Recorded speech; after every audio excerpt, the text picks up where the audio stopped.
getting back on Twitch after a long time. But I'm doing it so I can record all of what's up.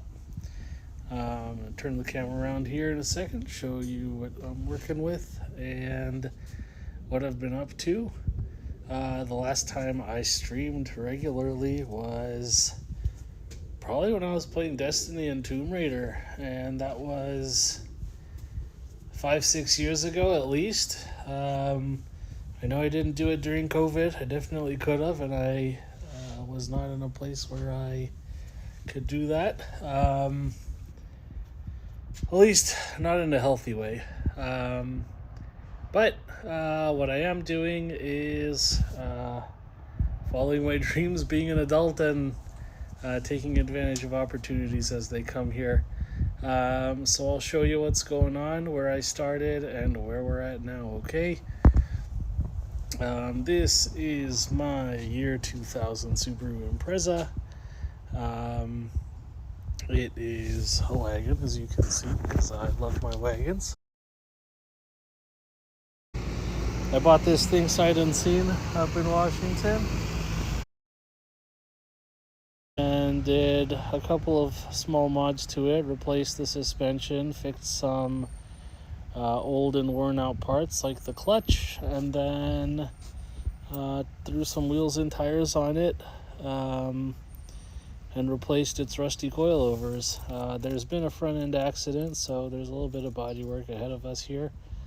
But for now, I am ignoring it, and I'm just going to drive it and let it be, because it does a good job for now.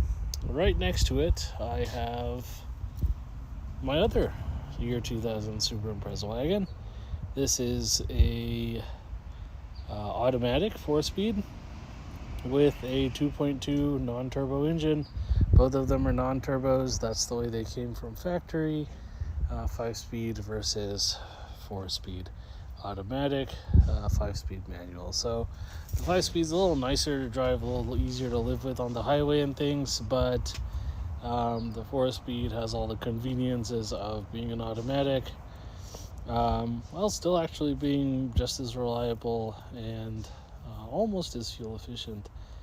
Both actually cars have 16x7 TE37s. The one on the silver car are the year 2001, I think, STI wheels. Pretty cool. They've got these super awesome carbon fiber caps on them. And I picked them up from a guy out in Palm Springs. Stuck them on the car because I didn't like looking at steel wheels.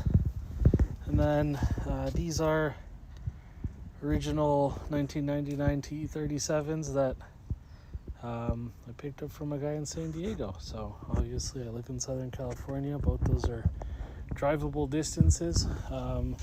This one used to have a roof rack on it. I took it off because it started getting all crusty, and as you can see, all of this trim around the windshield is turned to goo, and someone did a really bad job of it. So this one's gonna just be driven as is for a while until I get the body work done, because I don't really see the point in doing the mechanical stuff until I know that the body I'm working with is straight and usable. If I can't fix it, and if it's not fixable, then I might have to say goodbye to this thing. But until I find out for sure, it's registered and passes smog, and so I'm gonna drive it till it decides it doesn't want to drive anymore. This one here, on the other hand, has a couple problems. Both of them have about 155,000 miles, so pretty young for 25-year-old cars. The transmission has a really bad leak, unfortunately, and so I got a quote for fixing it, which was a lot of money. And then the steering rack, so the steering wheel connects to the steering column, which has a little joint, connects to the steering rack, and that connects to your wheel hubs. And that's what allows you to turn, but it's got a really bad leak, and the gears in it are starting to go bad. So if the wheel stops turning at one point, that's kind of the catastrophic failure that could happen, and I'd rather not. And so let's go back and I'll show you the actual product. This is the 2002 Super Impreza wagon. I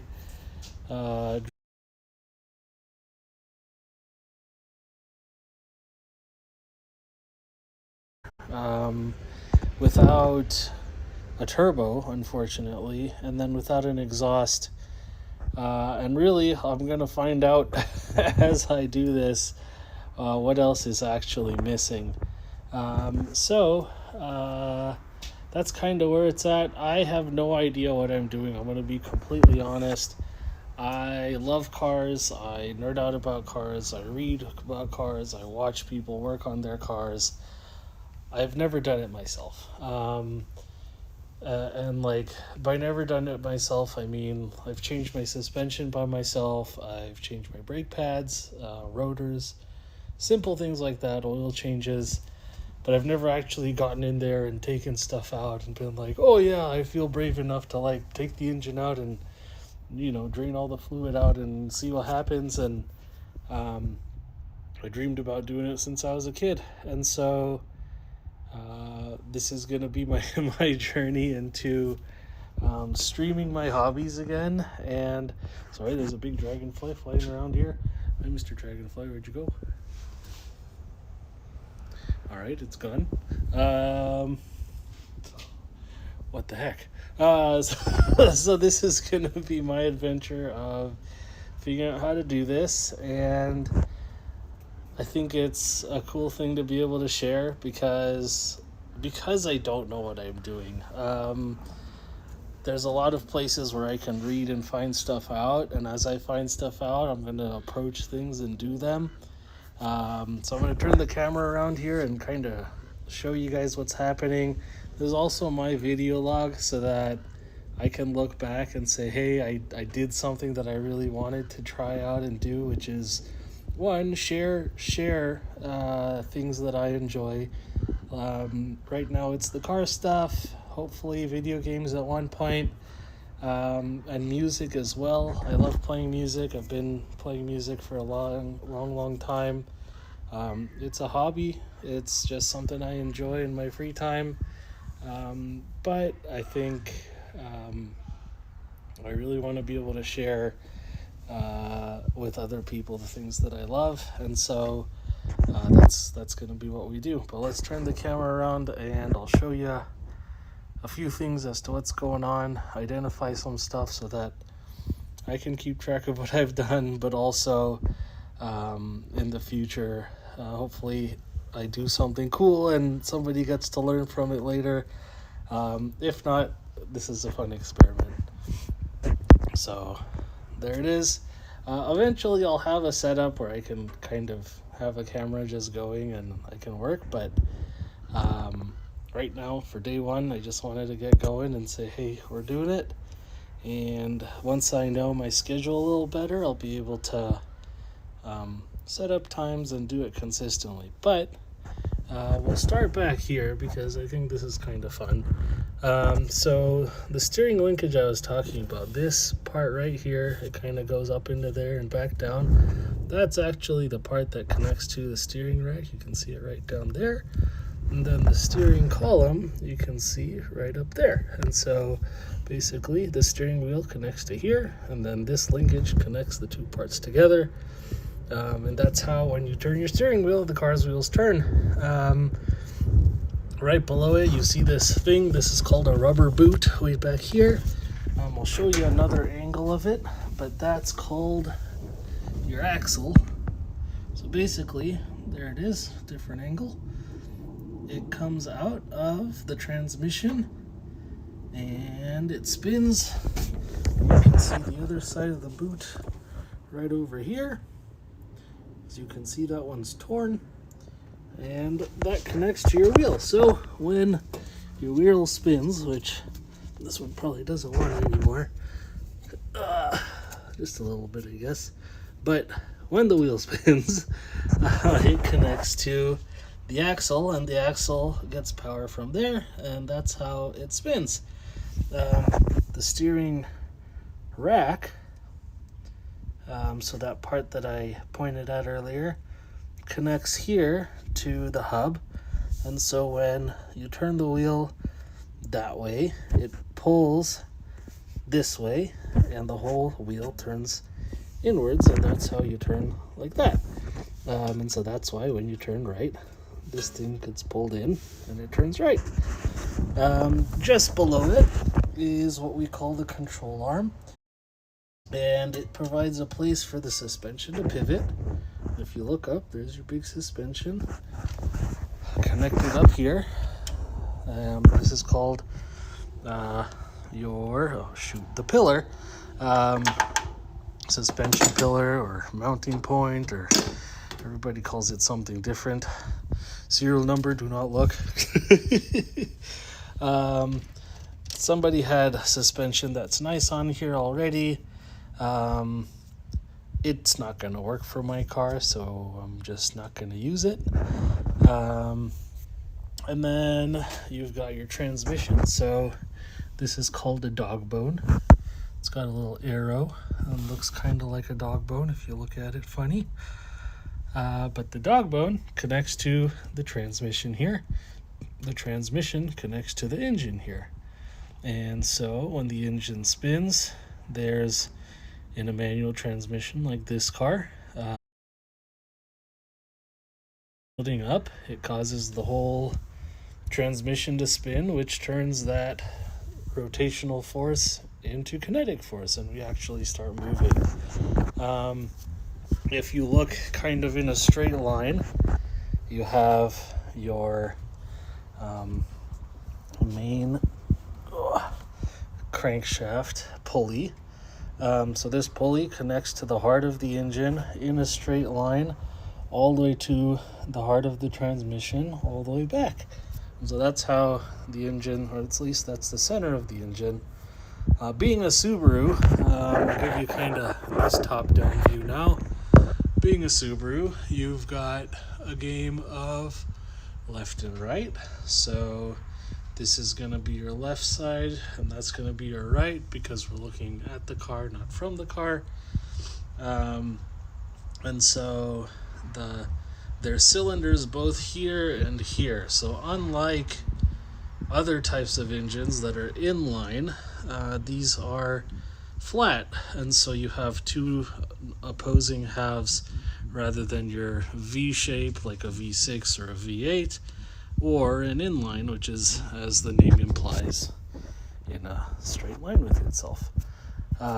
Those engines are a little nicer to work with because the crankshaft is structurally part of the same piece of metal that eventually your camshafts are, which is where you kind of have your exhaust and your spark and your gas interacting at the top of the pistons. That's what gives you your power.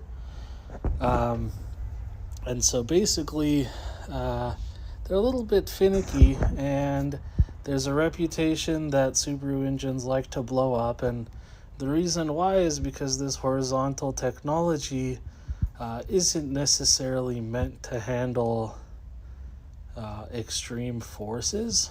However, Subaru, also being very famous for being rally cars, has the history of being put into things like sharp turns with high gravitational forces. And so there's many ways that you can modify an engine and upkeep it correctly so that that becomes something that works. We'll get into that as we go. I think there's other people who are better at being nerdy than me. However, me being a big nerd, I like watching those guys do their thing. But I'm going to do my best to share that knowledge, or at least how much of it I understand as we go. What am I doing? What's the big idea here? So basically, the exhaust headers for the car are down below. If you can see down there, there's like a metal shaft or metal kind of plate all the way down at the bottom.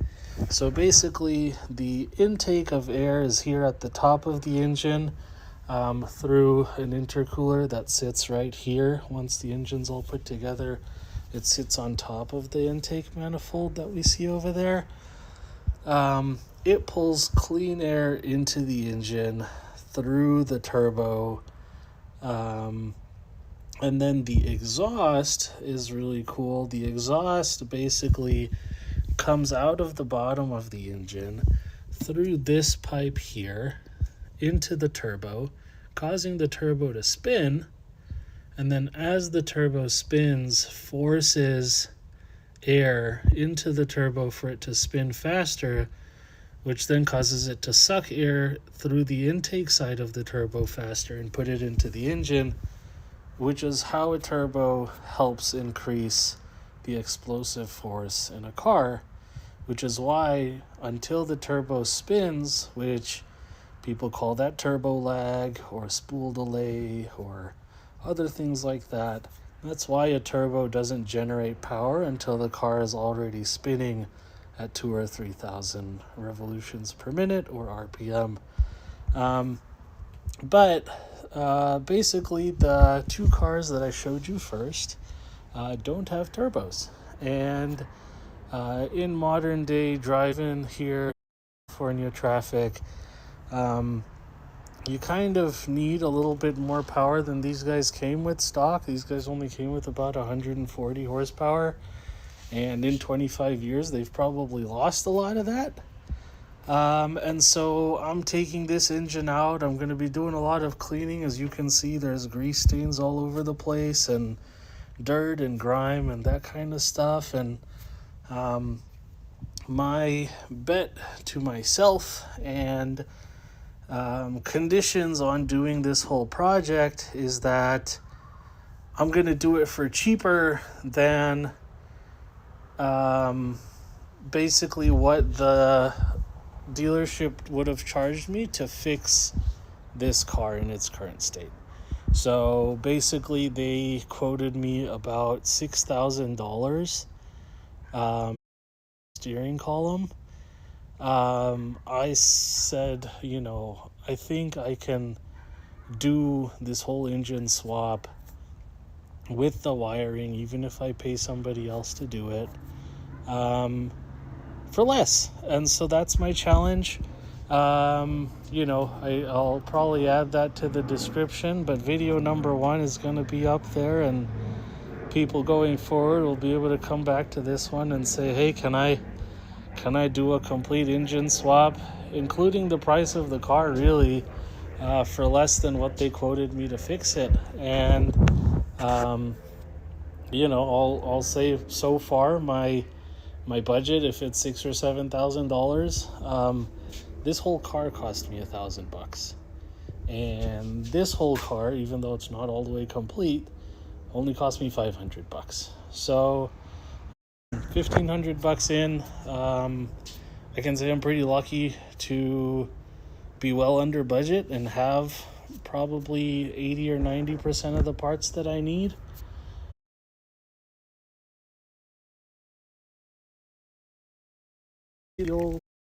One viewer who's out there watching me, I can't see what you're saying if you're saying anything, because I'm just doing it on my phone quick. But here we go. Full or two in all of its glory. It's pretty original. Radio's been changed over here. From the driver's seat, this is about what you see. The seats are pretty decent. I love this pattern, this like purpley teal HKS looking pattern. I absolutely adore. These seats are actually in really good condition. I bought this car off of one of my buddies who drove it for many years and took as good care of it as they could. But as all things, sometimes it's nice to be able to improve on what's already good. And so we're going to be turning this into a turbo automatic. And what I'm going to be doing, I think I'm going to leave the upholstery of the seats and the doors for now, but I'm going to be doing some interior bit swaps. So be for this. Basically, we're going to put a nice CarPlay stereo with a screen. I know it's not period correct, and I know it's a little sacrilegious to do so, but I think in modern times, especially because this is my wife's car, I would really like for her to have a nice screen with a backup camera, maybe even a front one if I can figure out how to wire it. And then, the rest of it's going to be pretty stock. I will be changing out the seats, front and back, for the ones in the WRX, because they're just overall nicer seats. And so we'll go over to that side and I'll show you what's in that car. The interior of this car is exactly the same, other than the fact that it's a 5-speed. I can't show you though, because I don't have the keys right now. And then here we are. They're a lot more aggressive. A lot of people, what they'll do is they'll actually do the entire dash, so that there's like a cool upgraded dash in the car. I thought about it, but I actually really like the idea of keeping the dash in that car pretty original. I'm going to swap the steering wheel. I'm going to swap the switches, both on that side. It's the intermittent wipers that are on that side that I really want.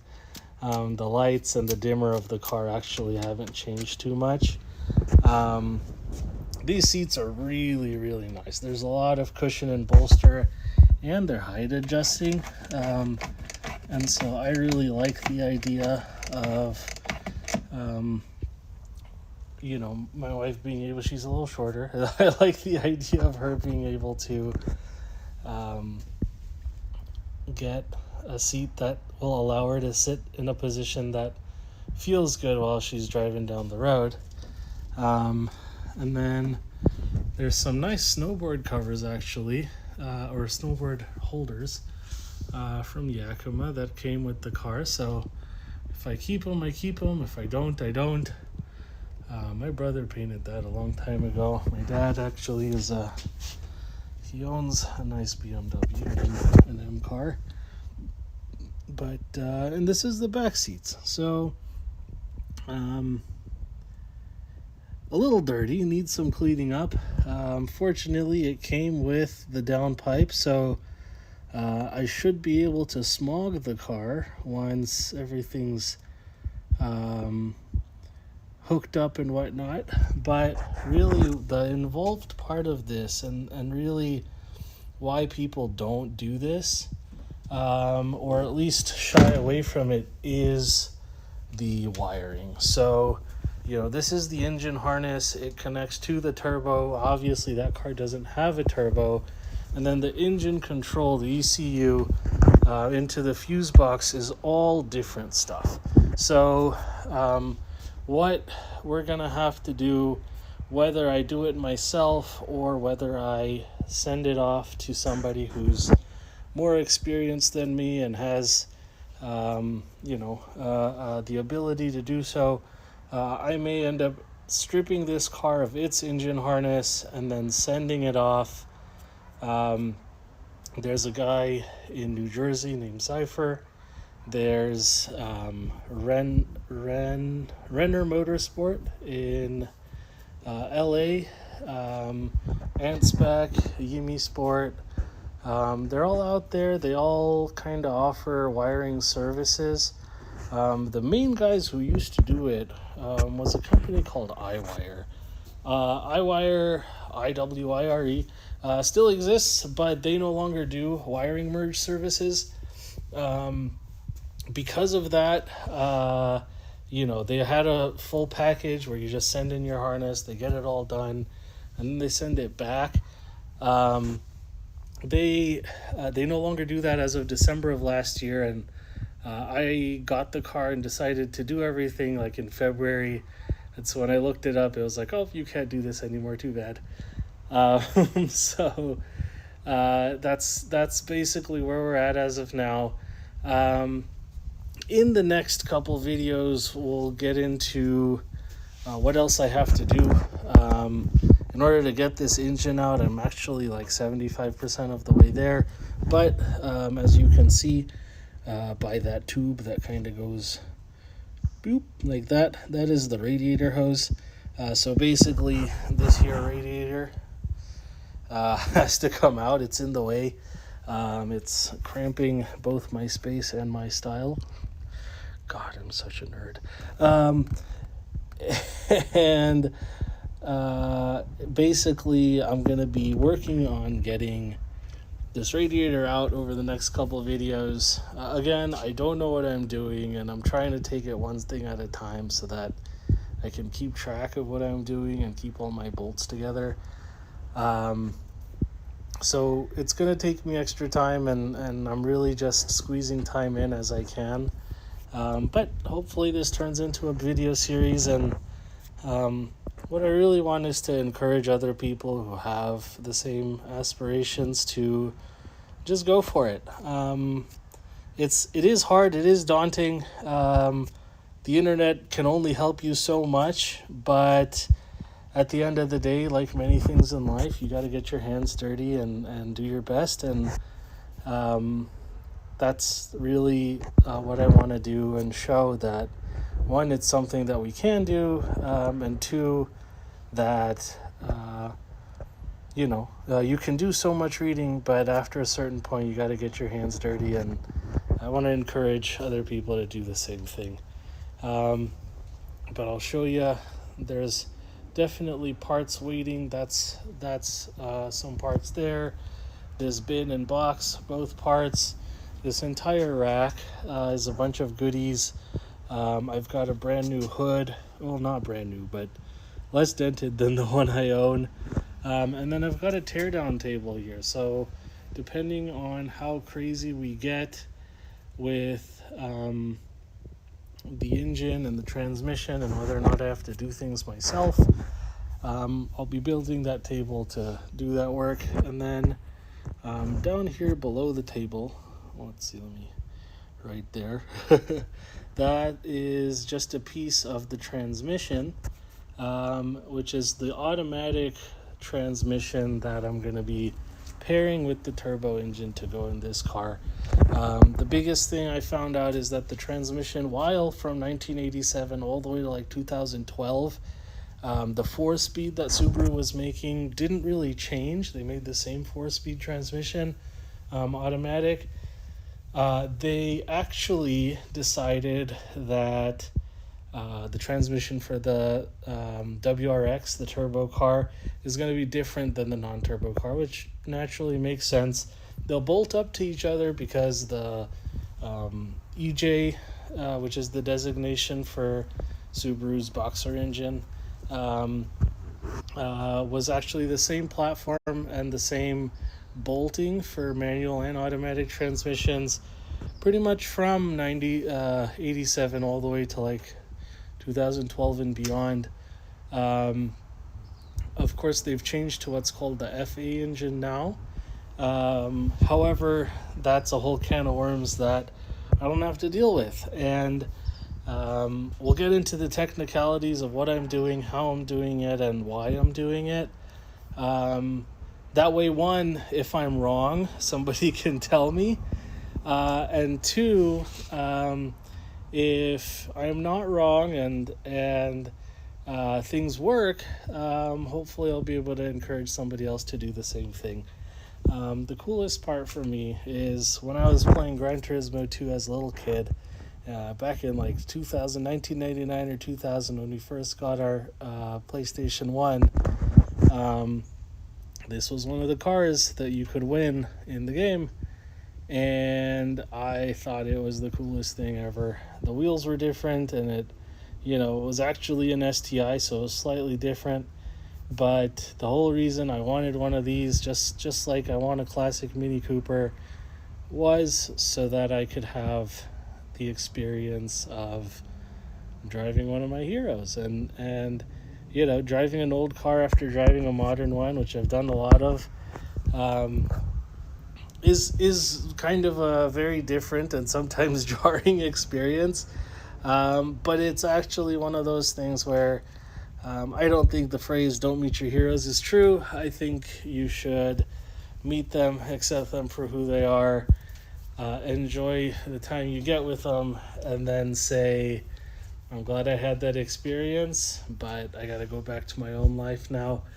In this case, these ones are going to be a part of my life for a little while, and I'm happy to share the journey with you. All right. Until next time, I'm Keish, and see you next time.